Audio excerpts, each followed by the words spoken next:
Hey class, in this presentation I will be talking about Sonia Sotomayor, a female associate justice in today's Supreme Court. So, who is Sonia Sotomayor?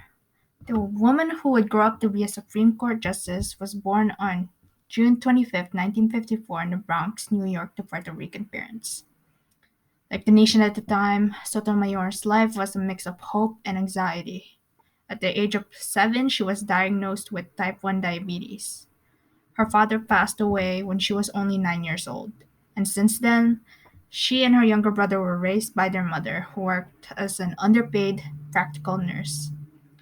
She found refuge in the Nancy Drew Mysteries and Perry Mason television show, both of which inspired her to go into law. With a full scholarship, she studied at Princeton University and earned a BA in History, a summa cum laude, and the Moses Taylor Pine Prize, the highest honor that can be awarded to Princeton undergraduates in 1976. She also graduated from Yale Law School with a Juris Doctor degree under her belt in 1979.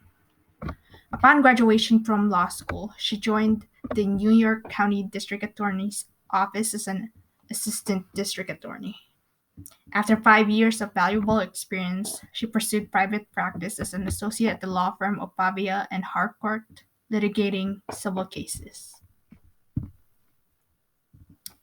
Sotomayor continued to move up in her legal career. In 1991, she was nominated as a judge by New York Senator Moynihan to serve court, in the District Court of the Southern District of New York. She presided over many cases, one of them being the 1995 Major League Baseball labor dispute. After ruling favorably for the players' union, she became known as the judge who saved baseball.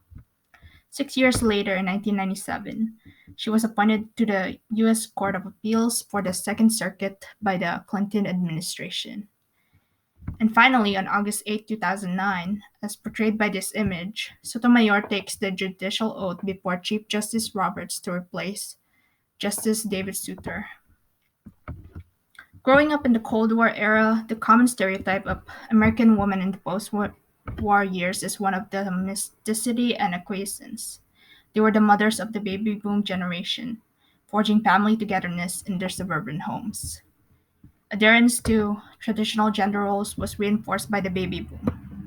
As men were coming back from the war, women who previously entered the manufacturing industry in unprecedented numbers were pushed out, and that also included women in higher education. Television helped spread the image of the housewife, working husband, and their children in a suburban setting. Fortunately for Sotomayor, her mother encouraged her to continue her education in the hopes that she'll lead a better life than she ever did. Sotomayor was a very active participant in the student community in her college years. As a Princeton student, Sotomayor became the co-chairwoman of the student organization Acción Puertorriqueña, which called for more Puerto Rican employees. At the time of her admittance, there were few female students enrolled and even fewer Latino American students and staff on campus. She was a member of the Latin American and Native American Students Association and Yale Law School, and she also advocated for Puerto Rico's right to its minerals. She helped uphold the Affordable Care Act and also ruled in the majority for Obergefell versus Hodges, the court case that made same-sex marriage legal across the nation. She has stated several times that she is a supporter of affirmative action, owing it to her admittance to the Ivy Leagues. A champion of women's reproductive rights through dissent despite the recent overturning of Roe versus Wade and the ruling of Texas abortion case.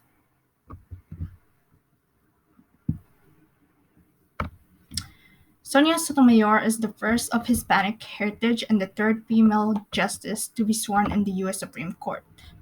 She is well known for ruling as majority in two landmark cases that would essentially make healthcare more affordable for everyone and the legalization of same-sex marriage across the country. An embodiment of the American dream, she took advantage of the opportunities provided to her by her studies and the social movements of her time to make a better life for herself and her family. She has paved the way for the Hispanic community and other minority groups as evidenced by her accomplishments as a student, attorney, judge, and eventually as an associate justice in one of the most important courts in the world.